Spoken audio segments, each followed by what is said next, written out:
Congress committee की प्रवक्ता हैं प्रियंका जी।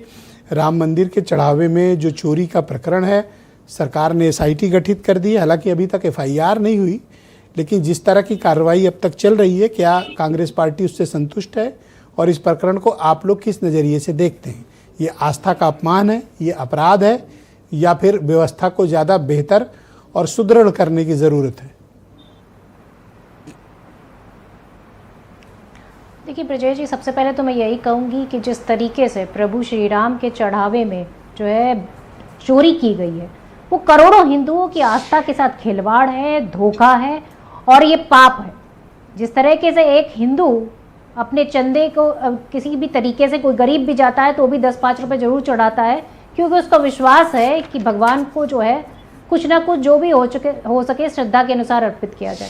अब आप सोचिए कि उस चंदे में, उस चढ़ावे में जो चोरी करे वो कितना बड़ा पापी होगा, और वो भी वो पार्टी जो ये भगवान श्री राम की राजनीति करती है, उनके नाम पे वोट मांगती है, राम राज्य की बातें करती है। पर आज सबसे बड़ा सवाल ये है कि जिन लोगों के ऊपर आरोप है या जो लोग उस ट्रस्ट से जुड़े हुए हैं, चाहे वो टिन्नू हो, चाहे वो जो है केडी तिवारी हो, और चाहे लवकुश हो, उनके घर में तो पैसे की बरामदी हो रही है ना।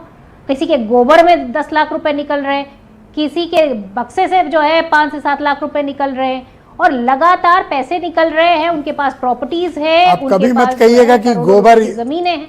यूजफुल नहीं होता, कि गोबर के भीतर पैसे भी हो सकते हैं।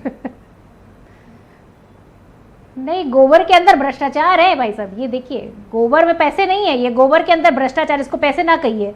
ये जो चंदा चोरी करी जाए, जो चढ़ावा चोरी करी जाए, वो पैसा नहीं होता, वो पाप होता है। और मैं समझती हूँ कि जिस तरीके से चंपत राय जी अपनी जिम्मेदारी से चंपत हो गए, उनका यहाँ पे जिम्मेदारी थी कि वो इस सारी चीजों को पूरी तरीके से जांच करें। तब तो वो कह रहे थे कि नहीं, जुकाम हो गया है और ऑडिट होती है, ब्लड शुगर बढ़ गया है उनका। हाँ नहीं, तबीयत अब खराब ही रहेगी। क्यों नहीं, अब शुगर भी बढ़ेगी और ब्लड प्रेशर भी बढ़ेगा उनका। पहले ही वो कह रहे थे कि उनको बदनाम करने की साजिश है। अरे भाई, कौन आपको बदनाम कर रहा है, जरा ये बताइए।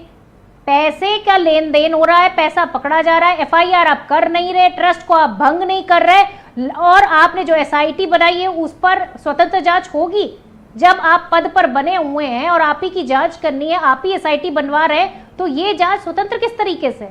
सबसे पहले तो ये जांच सिर्फ एक दिखावा है, इन लोगों को बचाने का एक तरीका है। अच्छा, ऐसा मैंने देखा सोशल मीडिया पे जो इस चोरी के समर्थक हैं, वो लोग लिख रहे हैं कि आप लोगों की पार्टी यानी opposition, Congress party, Samajwadi party, आप लोग एंटी हिंदू हो, राम मंदिर के विरोधी हो, इसलिए चढ़ावा चोरी को बहुत ज़्यादा आप लोग शोर मचा रहे हो।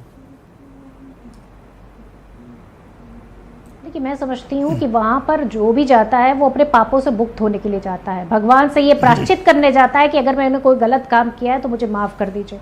और जो लोग इस प्रकरण को भी जस्टिफाई करने की कोशिश कर रहे हैं, वो उससे बड़े पापी हैं। वो अपने आप को हिंदू कैसे कहते हैं, मुझे समझ नहीं आता। बहुत शुक्रिया, कृपया हमारे साथ बनी रहिएगा। मैं डॉक्टर शैलेंद्र शर्मा अटल जी